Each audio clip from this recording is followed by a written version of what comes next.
پھولوں کے اس جھاڑ کے پاس منورما نظر آئی جو پھولوں سے کوئی 4 گز پیچھے تھی، لیکن آن کی آن میں وہ پھولوں کے پاس پہنچی اور ان میں گم ہو گئی۔ میں حیرانی سے آنکھیں پھاڑے دیکھ رہا تھا 2 مضبوط تالوں میں بند منورما کیسے باہر نکل آئی۔ اچانک میں اس کیفیت سے باہر نکل آیا۔ اب میں چڑیا گھر میں قید کسی چیتے کی طرح مضطرب تھا اور باہر نکل کر صورتحال کا جائزہ لینا چاہتا تھا، لیکن یہاں سے باہر نکل جانا ناممکن تھا، کیونکہ اس کے لیے 2 طویل راہداریاں عبور کرنا پڑتی اور ان کے راستے بند بھی ہو سکتے تھے۔ اب کیا کروں؟ اس بارے میں پہلے نہیں سوچا تھا۔ اب تک کی کہانی سے مجھے اتنا ہی پتہ چلا تھا کہ کوئی نقاب پوش کسی پراسرار ذریعے سے منورما کے پاس آ جاتا ہے، اور مکھیا سنگھ کے تجزیے کے مطابق وہ کوئی مفوق الفطرت ہستی ہے، لیکن منورما 2 تالوں کے درمیان سے نکل کر باغ میں کیسے پہنچ گئی؟ اچانک مجھے ایک اور خیال آیا۔ میں نے جلدی سے وہ چابیاں تلاش کیں جو مکھیا سنگھ نے مجھے دی تھیں۔ چابیاں سنبھال کر میں باہر دوڑا، پھر کمرے کے سامنے پہنچ گیا، مضبوط تالے کو کھول کر اندر داخل ہوا، پھر جنگلے والے کمرے میں پہنچ گیا۔ لاک اپ نما موٹی موٹی سلاخوں والے کٹہرے کا تالا بدستور لگا ہوا تھا، لیکن ایک اور چیز مجھے صاف نظر آ گئی۔ کٹہرے والے کمرے میں کٹہرے کے اندر ایک کشادہ روشن دان تھا، اتنا کہ ایک متناسب انسانی بدن اس سے باہر نکل سکے۔ میری توجہ اس طرف کبھی نہ جاتی کیونکہ روشن دان بڑی فنکاری سے بنا ہوا تھا، لیکن اس وقت اس روشن دان سے ایک رسی لٹکی ہوئی تھی جس میں پاؤں جمانے کے لیے گرہیں لگی ہوئی تھیں۔ صورتحال سمجھ میں آ گئی۔ میرا اندازہ تھا کہ رسی روشن دان کے باہر اسی طرح لٹکی ہوئی ہوگی۔ میں مکمل تحقیقات پر تلا ہوا تھا۔ میں نے چپلیں اتار کر نیفے میں اڑیسیں اور رسی کو تول کر اوپر چڑھنے لگا۔ مجھے اپنی اس خوبی کا پہلی بار احساس ہوا تھا کہ میں ایسے کام بھی کر سکتا ہوں۔ روشن دان کے پاس پہنچ کر میں نے اپنے بدن کو اندر داخل کرنے کی کوشش کی اور تھوڑی سی جدوجہد کے بعد اس میں کامیاب ہو گیا۔ میرا اندازہ بالکل ٹھیک تھا، رسی دوسری طرف بھی لٹک رہی تھی۔ نیچے اتر کر میں نے چپلیں پہنی اور پھولوں کے اس جھاڑ کی طرف چل پڑا جہاں منورما گم ہوئی تھی۔ جھاڑ میں داخل ہو کر میں نے دیوار کو دیکھا جس پر مضبوط بیلیں چڑھی ہوئی تھیں۔ بیلوں کے ذریعے اوپر چڑھ کر دوسری طرف کودنا کوئی مشکل کام نہیں تھا۔ میں نے اس سے بھی گریز نہیں کیا۔ باہر ایک وسیع و عریض میدان پھیلا ہوا تھا جس کے آخری سرے تک کسی ذی روح کا نشان نہیں تھا۔ یہاں رک جانا ضروری تھا۔ میں کافی دیر وہیں کھڑا رہا، آنکھیں دور دور تک بھٹک رہی تھیں۔ کچھ نہ کر پا کر آخر وہاں سے پلٹا اور دیوار عبور کر کے واپس اندر آ گیا۔ تھوڑی دیر کے بعد میں دونوں تالے اسی طرح لگا کر واپس اپنے کمرے میں آ گیا۔ ایک کرسی پر بیٹھ کر صورتحال کا تجزیہ کرنے لگا۔ منورما ذہنی طور پر معطل ہے بھی یا نہیں؟ ہو سکتا ہے کسی کے عشق میں گرفتار ہو کر ذہنی طور پر بھٹک گئی ہو، لیکن کچھ ایسی باتیں بھی تھیں جن پر غور کرنا ضروری تھا۔ مثلا منورما کی میڈیکل رپورٹیں یہ ظاہر کرتی تھیں کہ اس کے خون میں کوئی زہریلی آمیزش تھی۔ یہ زہر اس کے دماغ میں پھیلی رگوں میں گردش کر کے ذہنی فطور پیدا کر سکتا تھا۔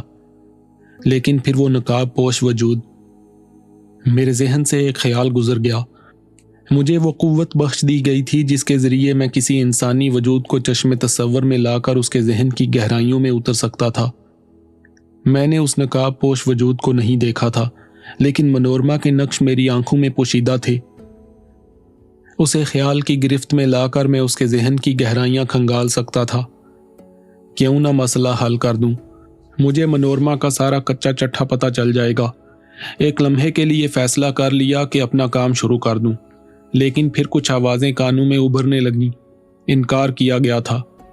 محفوظ رکھوں ان لمحوں کے لیے جب وقت ناگزیر ہو جائے۔ ملے کو اپنا مت جانو ورنہ تن آسان ہو جاؤ گے، پھر تم کچھ نہ رہو گے۔ مزہ اسی میں ہے کہ خزانوں کو محفوظ رکھو۔ لیکن دل سے ایک منفی آواز ابھری، نہیں۔ دوسری آواز نے کہا، یہی لمحے ہوتے ہیں بننے اور بگڑنے کے، انہی میں ایمان کی حفاظت کرنا ہوتی ہے، بالکل اپنے باپ کی طرح۔ باپ کے خیال نے آنکھیں بند کر دیں۔ یوں لگا جیسے مسعود احمد انکار میں گردن ہلا رہے ہوں۔ پورا بدن پسینے میں بھیگ گیا، گرمی لگنے لگی، گھٹن ہونے لگی۔ کھڑکی کھولی اور کرسی اس کے پاس رکھ کر گہری گہری سانسیں لینے لگا۔ تازہ ہوا نے ذہنی گھٹن کم کر دی۔ آنکھوں پر ایک بوجھ سا پڑا، نیم غنودگی کی کیفیت پیدا ہو گئی۔ پتہ نہیں کب تک یہ غشی جیسی کیفیت طاری رہی، پھر بدن آرام طلب کرنے لگا۔ खिड़की पर जाकर मनोरमा के कमरे की तरफ देखा। रस्सी बदस्तूर लटक रही थी। इसका मतलब है कि वो अभी वापस नहीं आई। खिड़की बंद करके बेड पर आ गया। फिर गहरी नींद तारी हो गई। सुबह को उस वक्त जागा जब हकीम अहमद बावर्ची कमरे में दाखिल हुआ। माफ़ी चाहता हूँ बड़े साहब, मैं समझा कि आप जाग गए होंगे। उसने नाश्ते के बर्तन मेज़ पर रख कर मुजरिमाना अंदाज में कहा। अरे अरे हकीम भाई, माफ़ी क्यों मांग रहे हैं? मैं खुद देर से उठा हूँ, मैंने कहा। नाश्ते से फारग हुआ तो हकीम अहमद बर्तन ले गया, लेकिन चंद ही मिनट के बाद मुखिया सिंह और उसकी बीवी आ गए। वो नाश्ते का सामान उठाए हुए थे। मुखिया सिंह ने कहा, ये चाबी भूल आई है, आप ज़रा अपनी चाबी दे दें, वापस करते जाएंगे। आप चाहें तो आप भी आ जाएं। चले, मैं भी चलता हूँ, मैंने कहा। फिर हम तीनों कटहरे के पास पहुंच गए। मनोरमा साफ सुथरी नजर आ रही थी। उसके बाल भीगे हुए थे, चेहरे पर शगुफ्तगी नजर आ रही थी। मुझे देखकर उसने मुस्कुराते हुए कहा, अरे आज नाश्ते में डॉक्टर? बदतमीजी मत करो मनोरमा, मुखिया सिंह ने कहा। सॉरी डॉक्टर जी, क्या आपने यहाँ नौकरी कर ली है? मैं मुस्कुराती नजरों से उसे देखता रहा। मैंने चारों तरफ नजर दौड़ाई और जगह तलाश कर ली जहाँ रस्सी छुपाई गई थी। मसहरी के नीचे कालीन का कुछ हिस्सा उभरा हुआ था। इस दौरान मुखिया सिंह की पत्नी ने नाश्ता उसके सामने लगा दिया। वो अपने हाथ से उसे नाश्ता कराने लगी। वो बड़े लाड से नाश्ता करती रही। बार बार वो मुझे देखकर मुस्कुराने लगती। नाश्ते के बाद उसने कहा, मेरा इलाज शुरू नहीं किया आपने डॉक्टर साहब? कर दिया है, मैंने मुस्कुरा कर कहा। ना कोई दवा, ना कोई इंजेक्शन, ये कैसा इलाज है? एक खास इलाज है, बहुत जल्द नतीजा निकलेगा, मैंने तुर्की बतुर्की कहा। किसी वक्त अकेले आए मेरे पास, मैं आपको अपना इलाज खुद बताऊंगी। वो बड़े बेबाक अंदाज में बोली। चलो, मुझे देर हो रही है, मुखिया सिंह ने अपनी बीवी को धक्का देकर कहा। उसका चेहरा गुस्से से सुर्ख हो रहा था। बीवी भी सहम कर बर्तन उठाने लगी। फिर वो दरवाजे की तरफ बढ़े, मैं भी साथ था। जो ही वो बाहर निकले मैं पलट आया और मैंने सरगोशी से कहा, तुम्हारे इलाज के पहले मरहले के तौर पर मुझे ये रस्सी गायब करनी पड़ेगी जो तुम्हारी मसहरी के नीचे कालीन के नीचे छुपी हुई है। ये कहकर मैं तेजी से बाहर आ गया। उस वक्त मनोरमा के चेहरे के तासरात देखने का मौका ही नहीं मिला। मुखिया सिंह मनोरमा के अल्फाज और अंदाज से सख्त शर्मिंदगी का शिकार हो गया था। मुझे इसका अंदाजा था। उसकी आंखें झुकी हुई थीं। मुझसे जब्त ना हो सका, मैंने कहा, मैं डॉक्टर हूं मुखिया जी। हमारे पास गले सड़े जिस्म आते हैं जिनसे शदीद तौफन उठ रहा होता है। हम उनसे भी घिन नहीं खाते, बल्कि तन मन सर्फ कर देते हैं उन्हें सेहतमंद करने में। अब मेरे सामने दो बीमार हैं, एक मनोरमा और दूसरे आप। मेरे अल्फाज पर मुखिया सिंह चौंक कर मुझे देखने लगा। उसके मुंह से बेसाख्ता निकला, मैं? जी, आप इस वक्त दर्द का शिकार हैं। मनोरमा मेरे सामने ऐसे अल्फाज अदा कर रही थी जो एक नौजवान लड़की के मुंह से काबिले एतराज तस्वर किए जा सकते हैं। पहली मुलाकात पर उन्होंने कहा था कि उनकी बीमारी उनका महबूब है, उनकी शादी कर दी जाए। आप उस वक्त नर्वस हो गए थे। हाँ, मुखिया सिंह के मुंह से कराह निकली। उस वक्त भी उनके अल्फाज ने आपको दिल बर्दाश्ता कर दिया था। इनकार नहीं करूंगा, मुखिया सिंह ने आहिस्ता से कहा। मुखिया सिंह जी, आपकी बीमारी के लिए चंद अल्फाज इंजेक्शन के तौर पर अदा कर रहा हूं। सारे धर्म सबसे पहले इंसान बनने का सबक देते हैं। हम मुसलमान अपने ईमान की सनद इसी को समझते हैं कि अल्लाह के नाम के साथ जो मुंह से अदा करें उसे अपनी सांसों से ज्यादा कीमती समझें। हमारे यहाँ एक नौज़ायदा बच्चे के कान में अल्लाह रब्बुल इज़्ज़त का नाम लेकर उसे बताया जाता है कि हक क्या है। हमारे यहाँ कलमा हक पढ़कर अपने दीन में मुकम्मल हुआ जाता है। हम अपने माबूद के नाम के साथ, जिसे हम निकाह का नाम देते हैं, दो अजनबी जिंदगियों को सारी हयात के लिए यकजा कर देते हैं। मैं उसी का नाम लेकर कहता हूँ कि मनोरमा का मकाम मेरे दिल में बहनों जैसा है। मैं उसके भाई की तरह हूँ और जानता हूं कि जो कुछ वो बोल रही है अपनी बीमारी के आलम में बोल रही है। इसके लिए ना मैं शर्मसार हूं और ना आपको होना चाहिए। दोनों मियां बीवी फूट फूट कर रोने लगे। दफातन मुखिया सिंह ने झुककर मेरे पांव छुए और मैं दंग रह गया। बड़ी शान और शौकत का आदमी था वो। बगी को कोचवान समेत मेरे लिए महसूस कर दिया गया। मुखिया सिंह अपने किसी काम से चला गया। मेरा यहाँ रुकना जरूरी नहीं था। चुनाचे मैंने नसीबुल्लाह के पास जाने का फैसला किया। बाहर निकला तो बगी तैयार खड़ी थी। कोचवान पास खड़ा था। कहने लगा, चलें सरकार, तुम्हें फुर्सत है? हम तो आप ही के लिए खड़े हैं मालक। नंबरदार जी ने यही कहा है कि आपकी ड्यूटी दें। ठीक है चलो। थोड़ी दूर चले थे कि अचानक अमृता सामने नजर आई। उसने बगी नहीं देखी थी। अचानक उसकी नज़र बगी पर पड़ी। उसके हलक से चीख निकली। वो मुंह पर दुपट्टा रखकर चीखती हुई भागी। इस बुरी तरह भागी कि 2-3 बार मुंह के बल गिरते गिरते बची। पागल हो गई है, क्या करूं इसका, कोचवान ने बड़बड़ाकर कहा। तुमसे डर कर भागी है, अजीब लड़की है, गिरती तो हाथ पांव टूट जाते। मैंने कहा। कहाँ की बातें कर रहे हैं सरकार, ये हमसे, ये किसी से भी नहीं डरती।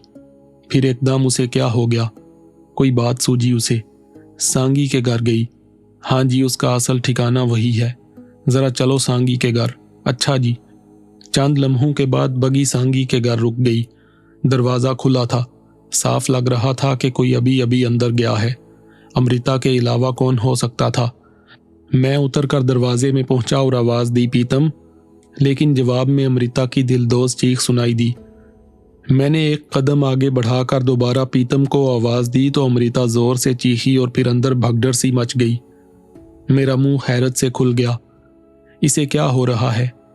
उसी वक्त पड़ोस के 2-3 बच्चे हंसते हुए बगी के पास पहुंचे और कह रहे थे, टंगड़िया टूट गई सुसरी की, लंगड़ाती हुई भागी है।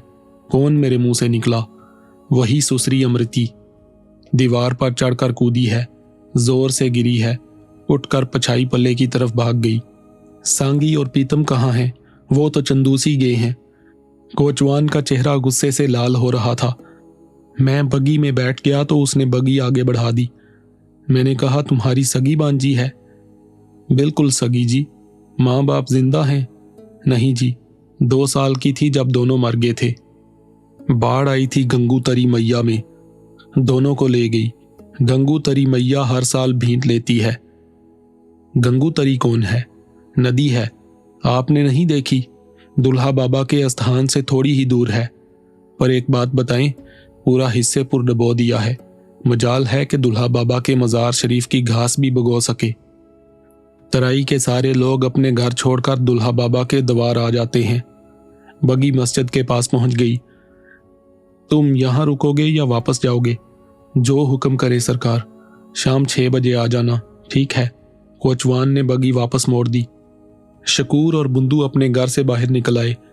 पेश इमाम साहब कहाँ हैं। किसी काम से गए हैं। शकूर ने मस्जिद के अंदर जाकर हुजरा खोल दिया। फिर बुंदू से बोला, जा तू चाय बनवा कर ले आ। बुंदू चला गया तो शकूर ने हंसते हुए कहा, वो बावली तो नहीं मिली। कौन। अमृता की बात कर रहा हूं। सांगी तो अल्लाह के फजल से ठीक हो गई, मगर इस दूसरी बावली को कौन ठीक करे। उसे पता नहीं क्या हो गया है। मैंने शकूर को अमृता की चीखों के बारे में बताया तो जोर जोर से हंसने लगा। आपकी जान छूट गई अल्लाह के करम से। सबसे कहती फिर रही थी कि बाबूजी उससे ब्याह करेंगे। उसने दुल्हा बाबा से मन्नत मानी है और चिराग लाई है मन्नत का। यहाँ मशहूर है कि कोई मन्नत माने और उसे पूरी ना होना हो तो चिराग बुझ जाता है, और ये बहुत बड़ी नहूसत होती है। इमाम साहब ने मुझे बताया था कि आप उसकी बातों से परेशान हो रहे हैं। मैंने एक तरकीब कर डाली। तरकीब। हाँ डॉक्टर साहब। चोरी से सांगी के घर के ताक में रखा चिराग फूंक मारकर बुझा दिया और मशहूर कर दिया कि अमृता की मन्नत रद्द हो गई है। अब अगर वो बाबूजी की सूरत भी देखेगी तो बाबूजी अल्लाह ना करे मर जाएंगे। बस अब वो आपके सामने कभी नहीं आएगी। खूब रोती फिरे है। हाय, अब बाबूजी से उसका ब्याह नहीं होगा। शकूर अपने कारनामे पर हंस रहा था, लेकिन मेरी आंखों में आंसू भर आए थे। मैं क्या कर सकता था उस मासूम लड़की के लिए। काश किसी तरह उसके दर्द का दरमा हो जाए। नसीबुल्लाह से भी इस मौजू पर बात हुई। उन्हें पूरी बात का इल्म था। वो खुद भी अफसुर्दा थे। मुखिया सिंह के बारे में मुख्तसर बात हुई थी। नसीबुल्लाह शरीफ और मुअज़्ज़ज़ इंसान थे। उन्होंने मुखिया सिंह के किसी काम के बारे में कुछ नहीं पूछा था। बगी आ गई और मैं वापस हवेली पहुंच गया। मुखिया सिंह भी आ गए। बहुत देर तक मुझसे बातें करते रहे। फिर रात हो गई। हकीम अहमद ने खाना लगा दिया। खाने के बाद मैं बाहर निकल आया। हकीम अहमद के साथ ही हवेली के पिछले बाग की सैर की। खास तौर से फूलों की अजीम व शान क्यारियों को बहुत गौर से देखा। फिर वापस आकर अपने कमरे की खिड़की से पूरी सिचुएशन का जायजा लेता रहा। अभी कोई मौसर ख्याल जहन में नहीं आया था। रात के कोई 12 बजे होंगे कि मैं चोरों की तरह बाहर निकल आया। कुछ देर सोचता रहा, फिर बड़ी एहतियात से कमरे का दरवाज़ा खोला और अंदर झांकने लगा। दूसरी तरफ मध्यम बल्ब जल रहा था। सलाखों वाले कमरे की मसहरी पर मनोरमा गहरी नींद सो रही थी। बहुत देर तक उसे देखता रहा। फिर अचानक एक ख्याल आया। उसके बारे में उसके जहन में झांक कर मालूम करने की मुमानियत थी, लेकिन उसे अंदर से तो देखा जा सकता था। मेडिकली इसमें क्या सुकम था? मुमकिन है कि इसका पता चल जाए। कल दिन में इसका मुआयना करूंगा। रात को कई बार जागा, खिड़की से बाहर झांका, सब कुछ पुरसकून था। दूसरे दिन भी मामूलात में कोई तब्दीली नहीं आई। 11 बजे के करीब मैंने मुखिया सिंह से कहा, मैं आज मनोरमा का चेकअप करना चाहता हूँ, मुझे क्या करना होगा? नहीं, आप आराम करें। ठीक है, मुखिया सिंह ने कहा। मैं मनोरमा के पास पहुंच गया। आज उसके चेहरे पर पहले जैसी ताजगी नहीं थी, वो नढाल थी। मुझे उसने सरसरी नजरों से देखा और गर्दन झुका ली। आप कैसी हैं मनोरमा जी? पता नहीं, वो बेजारी से बोली। मैं आपका मुआयना करना चाहता हूँ। कीजिए, वो थके थके लहजे में बोली। आप लेट जाइए, मैंने कहा और वो बेचूनो चरां लेट गई। मुझे उसके इस तरह मान जाने पर हैरत हुई। मैं उसके करीब पहुंच गया।